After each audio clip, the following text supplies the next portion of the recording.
So let's start today. Mutual induction. Before words, we have already discussed about self-induction, self-inductance, and self-inductance of a long solenoid. आज start कर रहे हैं mutual induction. Mutual का नाम क्या है? कि दो के बीच में कोई रिलेशन होना. किस तरह का रिलेशन? इंडक्शन वाला रिलेशन होना. तो उसमें बेसिकली ये क्या फेनोमेनन है कि जब किसी एक कॉइल के अंदर करंट का सेटअप किया जाए इस तरह से कि करंट चेंज हो रही है, तो उससे रिलेटेड मैग्नेटिक फील्ड एक जनरेट होगा. अगर उस मैग्नेटिक फील्ड को लिंक करवा दिया जाए किसी पास में रखी दूसरी कॉइल से, तो उसमें से भी वो मैग्नेटिक फील्ड पास होना स्टार्ट हो जाएगा. और अगर मैग्नेटिक फील्ड पास होगा तो उस दूसरी सेकेंडरी कॉइल के अंदर भी क्या हो जाएगा? एक मैग्नेटिक फ्लक्स चेंज होना स्टार्ट हो जाएगा. जब भी मैग्नेटिक फ्लक्स चेंज होगा तो एक ईएमएफ इंड्यूस होगा. तो फर्स्ट कॉइल में दो कॉइल लेंगे. देखिए यहाँ पर पहले बना देता हूं मैं ताकि आपको समझ में आए.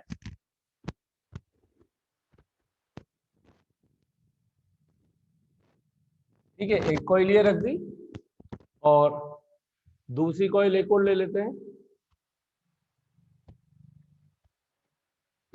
ये दूसरी कॉइल ले ली. तो दो कॉइल हमने पास पास रख दिए. इस एक को हमने कनेक्ट कर दिया लेट सपोज किसी बैटरी से.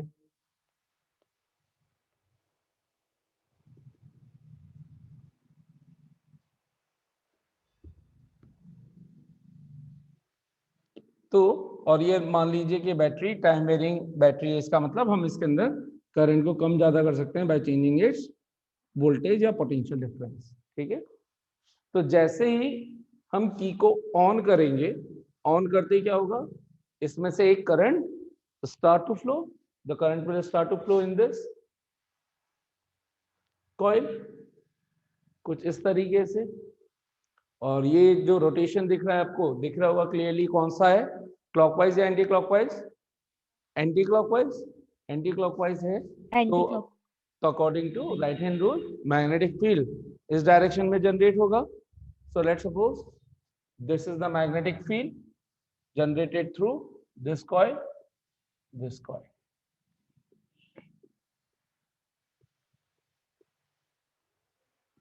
ये एक मैग्नेटिक फील्ड जनरेट हुआ और इसको हमने नाम दे दिया लेट सपोज फर्स्ट कॉइल. इसको मान रहे हैं तो इसको B1 दे दिया. ये जो फर्स्ट कॉइल है इसको बोल रहे हैं हम प्राइमरी कॉइल. क्यों बोलते हैं अभी बताते हैं. ठीक है. अब अगर ये मैग्नेटिक फील्ड इसमें जनरेट हो रहा है और इसके पास में एक और हम यहाँ पर कॉइल लेकर के आए तो ये मैग्नेटिक फील्ड इसमें से भी पास होना स्टार्ट हो जाएगा कंटिन्यूएशन के अंदर. और यहाँ पर ये जो मैग्नेटिक फील्ड लाइंस हैं वो इसमें से भी पास होंगी. ये देखिए, जितना ज्यादा इस दूसरी कॉइल को पास में रखूंगा उतनी ज्यादा मैग्नेटिक फील्ड लाइंस इसमें से पास होना स्टार्ट हो जाएंगी. ठीक है.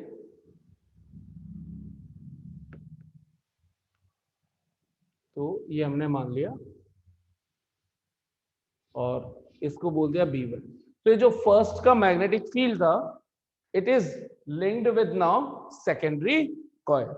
सेकेंडरी कॉइल से जैसे जैसे मैग्नेटिक फील्ड लाइन इंक्रीज होती जाएंगी की ऑन करते ही क्या होगा?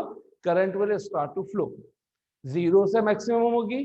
तो इसके अंदर सेल्फ इंडक्शन तो होगा ही, वो चीज हम पढ़ चुके हैं. अब म्यूचुअल की बात चल रही है. तो इसके अंदर अगर मैग्नेटिक फील्ड में चेंज आता जाएगा करंट के कंटिन्यूएशन में चेंज होने से, तो इसमें भी इससे जो लिंक दूसरी कॉइल हमने रखी उसमें भी मैग्नेटिक फ्लक्स के अंदर क्या होता जाएगा? कंटिन्यूएशन के अंदर चेंज आएगा. इस चेंज का अपोजिशन किया जाएगा कि मैग्नेटिक फ्लक्स पहले नहीं था अब हो गया, तो इसका अपोजिशन किया जाएगा अकॉर्डिंग टू लेंज लॉ. और इसके अंदर करंट इस तरह से फ्लो होगी कि एक ईएमएफ इस तरह से इंड्यूस होगी, करंट ऐसे फ्लो होगी कि वो जो मैग्नेटिक फील्ड इस नेक्स्ट कॉइल के अंदर सेकंड कॉइल में सेटअप करे वो इसको रिपेल कर रही हो. यानी कि इसके अंदर करंट इस तरीके से जनरेट होगी, मैग्नेटिक फील्ड इधर जनरेट हो. यानी कि करंट कुछ इस डायरेक्शन के अंदर फ्लो होनी चाहिए, इस तरीके से फ्लो होनी चाहिए. तो ये देख लीजिए इधर की तरफ मैग्नेटिक फील्ड बनेगा. इधर बनेगा क्या? नहीं. किधर बनाना है हमें? इस डायरेक्शन के अंदर. तो ये ऊपर से इधर से जाए और इधर से ये ऐसे जाए ऐसे जाए ऐसे जाए ऐसे जाए. कौन सा हो गया? ये क्लॉकवाइज रोटेशन हो गया. तो क्लॉकवाइज रोटेशन होते ही इसके अंदर मैग्नेटिक फील्ड इधर आ गया. और ये फाइनली ये बिल्कुल सही है, ये हो गई और इसके अंदर करंट कुछ इस तरीके से डेवलप हो जाएगी। इसके अंदर करंट इधर जा रही थी, इसमें करंट यहाँ पर आ गई। तो होगा क्या, जैसे ही करंट को वेरी करवाया, इससे लिंक्ड जो मैग्नेटिक फील्ड था वो पास वाली नेबरिंग कॉइल के अंदर एक मैग्नेटिक फ्लक्स के अंदर चेंज लेकर के आएगा और उस मैग्नेटिक फ्लक्स के कारण इसमें एक ईएमएफ इंड्यूस होगा इन दो टर्मिनल्स ए और बी के बीच में। इस फेनोमेनन को ही हम क्या बोल रहे हैं, म्यूचुअल इंडक्शन। एक के कारण दूसरे में ईएमएफ का जनरेशन होना, ईएमएफ का इंड्यूस होना, this phenomenon is called mutual induction. So mutual induction is that phenomenon in which the EMF is generated in the secondary coil due to the primary coil if the current varies to a primary coil. The coil in which the current varies and linked with neighboring coil is known as primary coil, and the EMF induced because of the another coil, then that coil is known as secondary coil. अगर ये पूरी कहानी हम इससे start करते तो ये primary कहलाती और ये क्या कहलाती, सेकेंडरी कॉइल कहलाती। तो this is called right now secondary coil, this is called primary coil. अच्छा, अब यहाँ पर अगर उसको मैथमेटिकली हमें प्रोसीड करना हो तो हम इसको मैथमेटिकली प्रोसीड कैसे करेंगे। हमें क्लियरली पता चल रहा है कि ये जो E2 जनरेट हुआ, इंड्यूस हुआ, ये किसकी वजह से जनरेट हुआ है, I1 की वजह से। I1 में इनफैक्ट चेंज आने की वजह से मैं ये बोल सकता हूं क्या कि जितना ज्यादा स्ट्रॉन्ग I1 होगा, इससे पास होने वाला मैग्नेटिक फ्लक्स उतना ही स्ट्रॉन्ग होगा। इसमें तो खुद में होगा ही सही, क्या इसमें भी पास होने वाला मैग्नेटिक फ्लक्स उतना ही स्ट्रॉन्ग होगा। तो क्या ये बोला जा सकता है कि the magnetic flux linked with the secondary coil will be directly depending on the current of primary coil, first coil. So what relation we can write, phi 2 will be directly proportional to I1. phi 2 is directly proportional to I1. जितनी ज्यादा first coil में होगी current, उतना ही ज्यादा magnetic flux pass होगा किसके through, secondary coil के through. अगर ऐसा कुछ हो रहा है तो क्या, जैसे ही एक प्रोपोर्शनैलिटी का साइन हटाते हैं, क्या आता है, एक कांस्टेंट। इस कांस्टेंट को ही हम बोलते हैं क्या, म्यूचुअल इंडक्टेंस या कोएफिशिएंट ऑफ म्यूचुअल इंडक्टेंस। केवल इंडक्टेंस बोलते हैं तो वो सेल्फ कहलाता है, म्यूचुअल में हमें पूरा बोलना है। So where m is what, m is a proportionality constant, proportionality constant, and it is called mutual inductance of both the coils. Mutual inductance of coils, both the coils. इसका मतलब ये एक का नहीं है, ये दोनों का मिलाकर के हम इकट्ठा बोल रहे हैं कि इन दोनों कॉइल का ऑल टुगेदर म्यूचुअल इंडक्टेंस है, ठीक है। या इसका दूसरा नाम क्या होता है, coefficient of mutual inductance simply. तो म्यूचुअल इंडक्टेंस बोलो या कोएफिशिएंट ऑफ म्यूचुअल इंडक्टेंस बोलो, एक ही बात है, ठीक है। इसको इक्वेशन नंबर 1 दे देते हैं। क्योंकि ये एक प्रोपोर्शनैलिटी कांस्टेंट है, इसका मतलब तो ये हुआ कि जो m की वैल्यू है वो क्या आ रही है, phi 2 upon I1, and it should be constant. ये क्या होनी चाहिए, कांस्टेंट। अगर ये कांस्टेंट है तो इसका मतलब अगर मैं एक को वेरी कराऊंगा तो अपने आप दूसरा क्या होगा, वेरी होगा। अगर मैं I1 को इंक्रीज कर दूंगा तो उसी रेस्पेक्ट में phi 2 भी क्या हो जाएगा, इंक्रीज हो जाएगा। तो इस तरीके से कि इनका न्यूमेरिकल रेशियो हमेशा क्या आएगा, सेम आएगा, कांस्टेंट बना रहेगा। तो I1 अगर प्राइमरी में है ज्यादा तो सेकेंडरी कॉइल से लिंक्ड मैग्नेटिक फ्लक्स भी ज्यादा होगा, और अगर प्राइमरी में करंट है कम तो सेकेंडरी फ्लक्स भी कम हो जाएगा। इस तरीके से कि इनका रेशियो हमेशा क्या बना रहेगा, कांस्टेंट बना रहेगा, ठीक है। अगर मुझे इसको डिफाइन करना हो तो डिफाइन कैसे कर सकता हूं मैं, ये मेरे पास m का फॉर्मूला आ गया, when phi 2 and when I1 is equals to 1 ampere, then M will be is equals to phi 2. M will be is equals to what? phi 2. तो जब प्राइमरी कॉइल से पास होने वाली करंट हो 1 एम्पियर, तो इन दोनों कॉइल्स का म्यूचुअल इंडक्टेंस सेकेंडरी कॉइल से पास होने वाले मैग्नेटिक फ्लक्स के न्यूमेरिकली इक्वल होता है. So how do we define the mutual inductance of both the coil is numerically equal to the magnetic flux linked with the secondary coil when the 1 ampere unit ampere current passes through the primary coil. This is the definition of mutual inductance. How many of you understood? अच्छा साहब, ये हो गया. तो ये तो हुआ mutual inductance के बारे में. हमें अभी आगे और क्या प्रोसीड करना है? हमारा मेन एम है म्यूचुअल इंडक्टेंस, म्यूचुअल इंडक्शंस के अंदर मेनली दो चीजें फाइंड करना. एक व्हाट इज एम और एक व्हाट इज E2, यानी कि म्यूचुअल इंडक्टेंस और induce EMF of the secondary coil, ये हमें ऑब्टेन करना है. तो mutual inductance we have all done. Now let's concentrate about induced EMF in the secondary coil. तो अगर हम यहां पर देखें तो फैराडेज के लॉ, फैराडे का लॉ क्या बोलता है? अगर करंट फ्लो हो रही है और उसके थ्रू जो मैग्नेटिक फील्ड है अगर वो चेंज हो रहा हो, तो मैग्नेटिक फील्ड जब भी चेंज होता है तो क्या जनरेट होता है? एक ईएमएफ इंड्यूस होता है. तो according to Faraday's law, EMF induce EMF in the secondary coil should be given by E2 is equals to d5 upon dt. d5 किसका लिखेंगे? 2 का. ठीक है, तो E2 is equals to d5 2 upon dt and Lenz law क्या बोलता है? Minus की अपोजिशन होगा, सो ये माइनस लिख दिया. So minus d5 2 upon dt. By equation 1 can I substitute the value of phi 2? phi 2 की वैल्यू सब्स्टिट्यूट कर दें तो phi 2 की वैल्यू सब्स्टिट्यूट करा तो क्या मिल जाएगा? Minus of D M I1 upon dt. m क्या है? कांस्टेंट. कांस्टेंट है ही, सही बोल ही रखा है. It will be outside from the differentiation. m di1 upon dt. We got the induced EMF formula in the secondary coil. This is the equation number what? Third.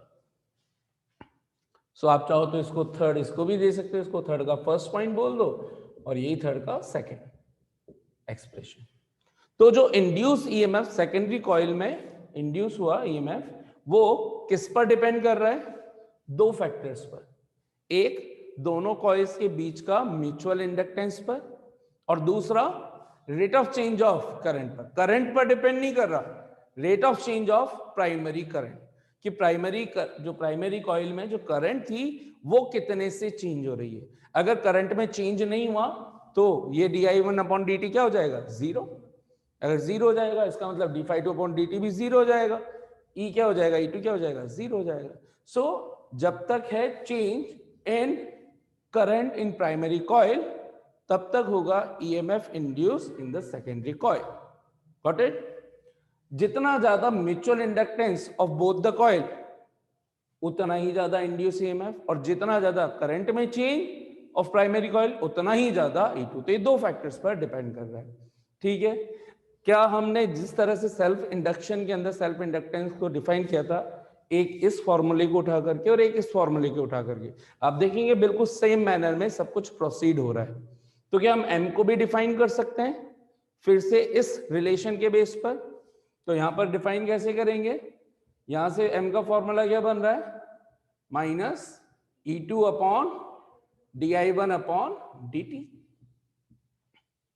di1 upon dt. तो इसकी अगर SI unit भी लिखनी हो, साथ ही साथ SI unit भी लिख लेते हैं. SI यूनिट कैसे डिफाइन करेंगे? तो SI यूनिट इंडक्टेंस है, चाहे वो सेल्फ हो चाहे म्यूचुअल हो, उसकी SI यूनिट क्या होती है? हेनरी. ठीक है, हेनरी, सिंबल कैपिटल H. और दूसरी यूनिट क्या हो सकती है? यहां से देखें तो वेबर इनटू सेकंड पर एम्पियर. इससे देखें तो क्या हो जाएगी? वोल्ट सेकेंड अपॉन एम्पियर, और इससे देखें तो वेबर पर एम्पियर, वेबर पर एम्पियर। अगर मुझे 1 हेनरी को डिफाइन करना है तो मैं 1 हेनरी को कैसे डिफाइन करूंगा? तो पहले 1 हेनरी से डिफाइन करने से पहले हम एम को डिफाइन कर लेते हैं, फिर 1 हेनरी को भी करेंगे। When di1 upon dt is equals to 1 ampere per second, then m will be is equals to E2। तो पहले हम इसको डिफाइन कर लेते हैं म्यूचुअल इंडक्टेंस को, फिर 1 हेनरी को डिफाइन करते हैं। तो क्या होगा, डेफिनेशन क्या होगी कि जब प्राइमरी कॉइल से पास होने वाली करंट किस रेट से चेंज हो रही हो, 1 एम्पियर पर सेकंड से, यूनिट एम्पियर से चेंज हो रही हो, तो सेकेंडरी कॉइल में सेटअप इंड्यूस ईएमएफ इक्वल होगा इन कॉइल्स के म्यूचुअल इंडक्टेंस के। So the how we can define the mutual inductance? The mutual inductance of the coils can be defined as the EMF induced EMF set up in the secondary coil when the current in the primary coil changes at the rate of unit ampere per second or 1 ampere per second. This is the definition of another definition of M. एक definition यहां से बनाई, एक definition यहां से बनाई, ठीक है। अब जल्दी से डिफाइन कर लेते हैं किसको, 1 हेनरी को भी। तो सेकेंड हम डिफाइन कर रहे हैं डेफिनेशन ऑफ, ये आपने देखा होगा मैं हर चैप्टर के अंदर आपको 1 वाली डेफिनेशन जरूर लिखाता हूं, क्योंकि मैक्सिमम टाइम बोर्ड्स के अंदर कहीं ना कहीं किसी ना किसी फॉर्मूले से 1 वाली, 1 जूल हो जैसे 11th वगैरह में होता है, 1 न्यूटन होता है, ऐसे 1 वाली डेफिनेशन पूछी जाती है, तो आपको ये आना चाहिए। तो 1 हेनरी की डेफिनेशन 1 मार्क्स के लिए क्या हो जाएगी, 1 हेनरी डिफाइन करना है तो यहां पर क्या कर दूं मैं, सभी को 1 सब्स्टिट्यूट कर दूं।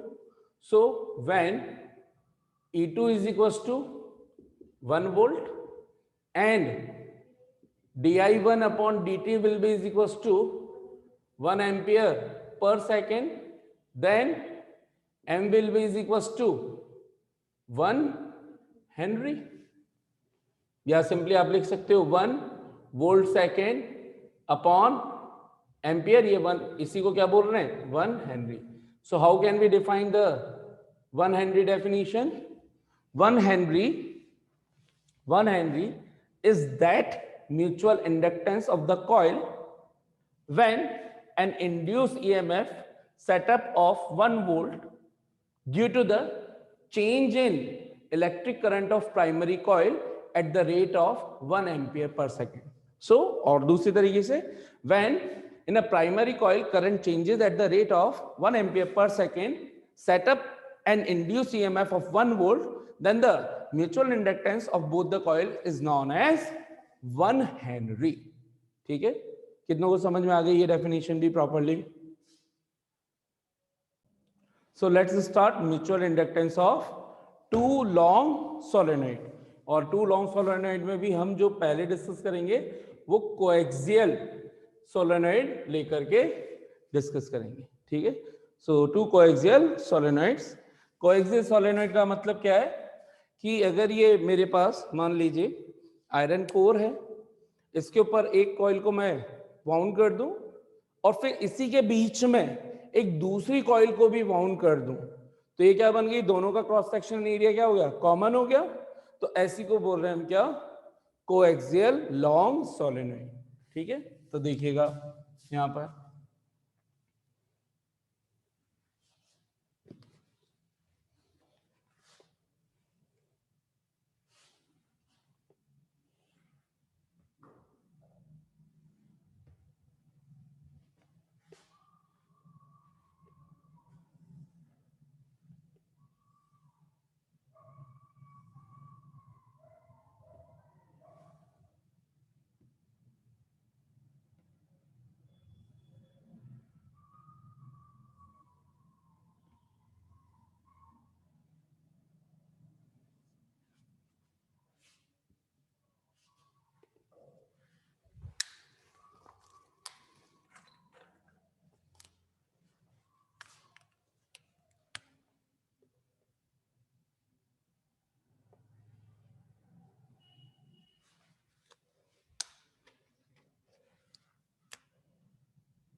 तो यहाँ पर एक मैंने ब्लू कलर के मार्कर से कॉइल बना दिए और एक ब्लैक कलर के मार्कर से, इसको हमने किसी आयरन कोर पर बाउंड कर दिया है large number of turns. So let यहाँ पर हम कुछ इंफॉर्मेशन दे देते हैं। Let N1 is the total number of turns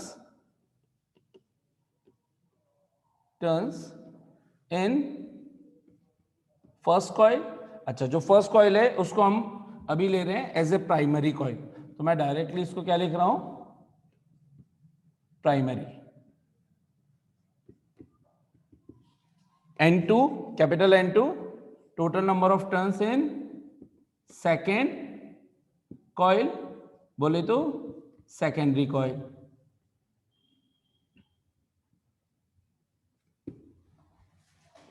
N1 क्या हो जाएगा,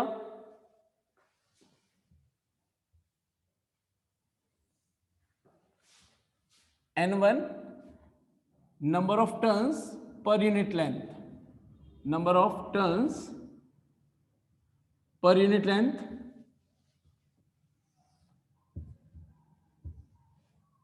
so N1 is equals to N1 upon L, and let's suppose L is the length of the solenoid, ठीक है, L is the length of the solenoid. So N1 is equals to N1 upon L, number of turns per unit length in primary coil, primary या first coil. ठीक इसी तरह से N2 bye L चाहे तो ये डिफाइन कर सकते हैं, है ना। अच्छा साहब, I1 will be the current in primary coil,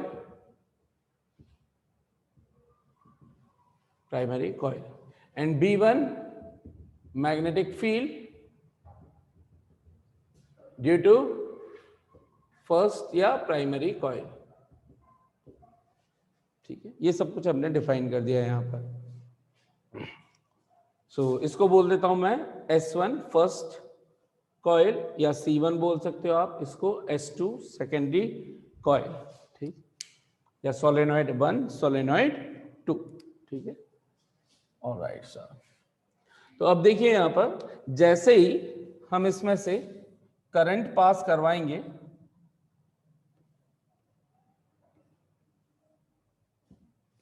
so plus minus current will start to flow in that way. so current जा रही है अंदर से फिर बाहर की तरफ, magnetic field will be set up in this direction, ठीक है। सो इसके अंदर एक सोलेनॉइड के अंदर एक्सियल डायरेक्शन के अंदर एक मैग्नेटिक फील्ड B1 सेटअप हुआ इस तरीके से और इस तरीके से। लेकिन जैसे ये मैग्नेटिक फील्ड सेटअप हुआ, आपको एक चीज और नजर आ रही होगी कि यही मैग्नेटिक फील्ड सेकेंडरी कॉइल या सेकंड सोलेनॉइड से भी पास हो रहा है, यानी कि उससे भी लिंक हो चुका है। So B1 magnetic field has been linked with secondary coil, and because of that mutual induction phenomenon, a mutual induction will produce in between two coil, ठीक है।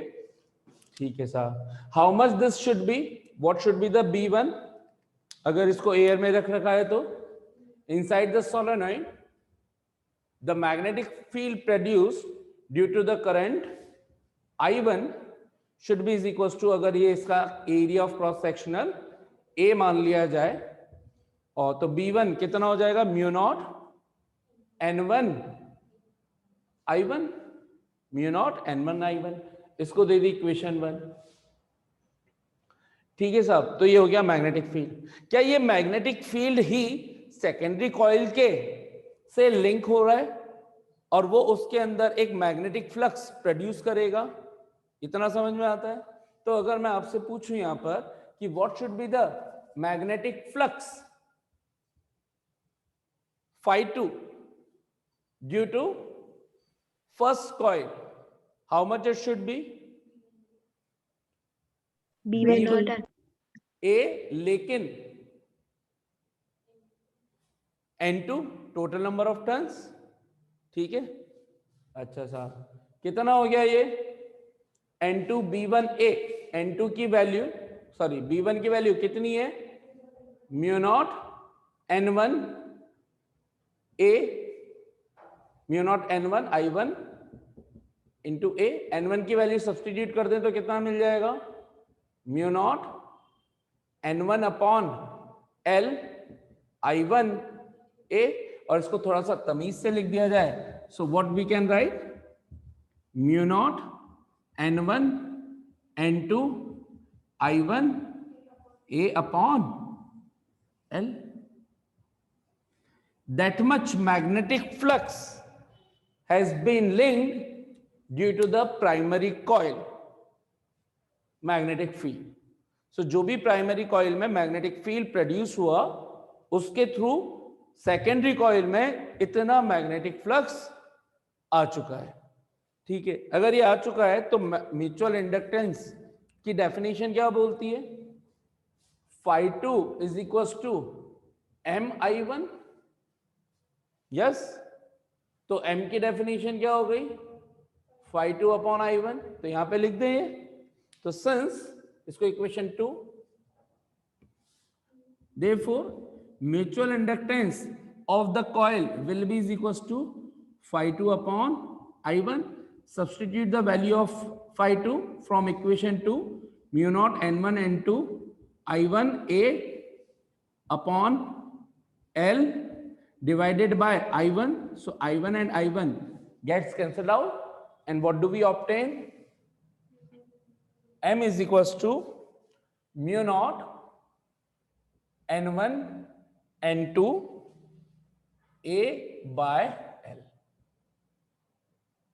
A by L। ठीक है, so this is the mutual inductance of both the coils linked with A। Clear? अच्छा साहब, actual में ध्यान से देखें तो ये फॉर्मूला डायरेक्टली ना आकर के ये फॉर्मूला बनता है ना, B dot A. B dot A यहां पर क्या है, मैग्नेटिक फील्ड और एरिया ऑफ क्रॉस सेक्शन का, तो एरिया ऑफ क्रॉस सेक्शन किसका लेना है, 2 वाले का, लेकिन 2 वाले की भी एक्सिस इधर ही है अभी, तो इस वजह से इन दोनों के बीच का एंगल कितना हो गया, 0। मैग्नेटिक फील्ड भी इधर, area vector of secondary coil भी इधर, तो 0। दैट्स व्हाई B1A cos 0 यहां पर आया था। अगर इसी सिचुएशन को, ये हमारे पास म्यूचुअल इंडक्टेंस आ चुका है सर, इसी सिचुएशन को अगर मैं कॉइल्स को ऐसे प्लेस कर दूं,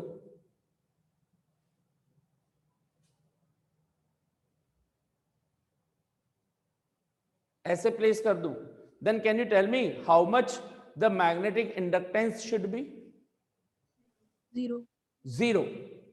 अभी रीजन समझ में आ रहा होगा कि जो सेकेंडरी कॉइल है, अगर मैं इसको प्राइमरी कॉइल बोल रहा हूं और इसको सेकेंडरी कॉइल बोल रहा हूं, तो इसके एक्सिस के अलोंग ये B1 जा रहा है। ठीक है, आप चाहे इसको यहां रखो यहां रखो, हमें यह भी पता है एक रीजन और, कि अगर मैंने मान लीजिए यहां पे भी रख दिया तो भी एंगल 90 रहने वाला है। और दूसरा रीजन और बताता हूं आपको कि outside the solenoid magnetic field कितना होता है, तो 0 होता है, तो इसमें से कोई मैग्नेटिक फ्लक्स पास ही नहीं होगा। लॉजिकली बोले तो भी मैग्नेटिक फ्लक्स 0, और जब मैग्नेटिक फ्लक्स ही नहीं आ रहा तो फिर ईएमएफ इंड्यूस कैसे होगा। ठीक, इस लॉजिक से देखें, मैथमेटिकल से देखें, तो N2 इंटू इसमें लगाता मैं formula B1 dot A, area cross section इसका 2 वाले के लिए ले रहे हैं, B1 और A के बीच में कितना एंगल आ जाता, 90, cos 90 कितना, 0, तो म्यूचुअल इंडक्टेंस 0। अच्छा, ये M किन किन बातों पर डिपेंड कर रहा है, तो M जनरली डिपेंड्स 4-5 फैक्टर्स। कौन कौन से, एक directly proportional to N1 N2 यानी कि लार्ज नंबर ऑफ टर्न्स, यानी कि depends on, M depends on number of turns in coils, turns in coils. Second, इसकी शेप एंड साइज पर डिपेंड करता है। अगर कॉइल नहीं लेते हम तो फिर इस तरीके की चीजें नहीं होती, शीट लेते तो फिर होता ही नहीं। समझ में आ रहा है? तो शेप साइज पर डिपेंड करता है, number of turns per depend कर ही गया, लेंथ पर डिपेंड कर रहा है, लेंथ पर भी डिपेंड करता है, और मीडियम पे डिपेंड कर रहा है क्या, एरिया ऑफ क्रॉस सेक्शन पे डिपेंड कर रहा है? So depends on M is directly depend on area of cross section. अब एक्चुअल में आपको यहां पे लग सकता है कि लेंथ पर इनवर्सली प्रोपोर्शनल है, लेकिन आप ध्यान से देखो तो जितनी ज्यादा लेंथ होगी उतने ज्यादा नंबर ऑफ टर्न्स भी बन जाएंगे। तो ओवरऑल फैक्टर हम